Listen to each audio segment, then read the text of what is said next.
Hi hello guys, இந்த வீடியோவில் யாரை பற்றி பார்க்க போகிறோம் அப்படின்னு சொல்லி பார்த்தீங்கன்னா, இனியவன் இவர் எங்கேருந்து வந்திருக்காரு, என்ன பாட்டு பாடியிருக்காரு, அது மட்டும் இல்லாமல் ஜட்ஜஸ்குள்ள ஒரு விஷயம் நடந்திருக்குங்க. அதுக்கான பின்னணிகள் என்னன்றது தான் இந்த வீடியோவில் பார்க்க போகிறோம். ஸோ நம்ம சேனலை ஃபர்ஸ்ட் டைம் பார்க்குற பர்சனாக நீங்கள் இருந்தீங்கன்னா மறக்காம நம்ம சேனலை சப்ஸ்கிரைப் பண்ணிக்கோங்க.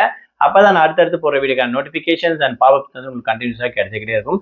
அது மட்டும் இல்லாமல் இந்த வீடியோ பற்றி உங்களுக்கான கருத்துக்கள் ஏதாச்சுன்னா தாராளமாக நீங்கள் கமெண்ட் பாக்ஸ்லையும் மென்ஷன் பண்ணலாங்க. ஸோ ரீசெண்டாக ஜீ தமிழ்ல நடந்திருக்கக்கூடிய one of the reality competition show அப்படின்னு சொன்னோம்னா சரிகமப்பா லிட்டில் சாம்பியன் சீசன் 5 அப்படின்னு சொல்லக்கூடிய இந்த ஒரு சிங்கிங் காம்படிஷன் சொல்லலாம். ஸோ இதில் வந்து பார்த்தீங்கன்னா பல டிஸ்ட்ரிக்ட் பல ஊர்ல இருந்து நிறைய பேர் வந்து பாட்டு பாடிட்டு பர்ஃபார்மன்ஸ் பண்ணிட்டு இருக்காங்க. ஓவராலாக வந்து பார்த்தீங்கன்னா 25 கன்செஷன்ஸ் ரெடி ஆயிட்டாங்க. அவங்களுக்கான மெகா ஆடிஷனும் முடிஞ்சிருச்சு. இப்போ ஒவ்வொருத்தருக்கான இன்ட்ரடக்ஷன் ரவுண்ட் நடந்திருக்கு அப்படின்னு சொல்லலாம். ஸோ இதில் வந்து பார்த்தீங்கன்னா அதாவது இனியவன் அப்படின்னு சொல்லக்கூடிய இவருடைய பர்ஃபார்மன்ஸ் நிஜமாவே ரொம்ப சூப்பராக இருந்துச்சுன்னு சொல்லலாம். அது மட்டும் இல்லாமல் இவருக்கு ஏஜ் வந்து 14 ஆகுது. மயிலாப்பூர் சென்னைக்காரர் தான் அப்படின்னு கூட சொல்லலாம். ஸோ இவருடைய பர்ஃபார்மன்ஸுக்கு ஏற்ற மாதிரி தான் ஜட்ஜஸும் ஒரு விஷயம் பண்ணியிருக்காங்க. அதாவது ஜட்ஜஸ் வந்து பார்த்தீங்கன்னா 2 டீமா பிரிச்சு வச்சிருக்காங்க. ஒன்று வந்து பார்த்தீங்கன்னா பேக் பெஞ்சர்ஸ் எஸ்பிபி சரண் சாரும், இன்னொன்று வந்து பார்த்தீங்கன்னா ஸ்மார்ட் கேங்கர்ஸ் அப்படின்னு சொல்லக்கூடிய ஸ்வேதா மோகன் மேம் டீம் வந்து பார்த்தீங்கன்னா 2 டீம் இருக்கு.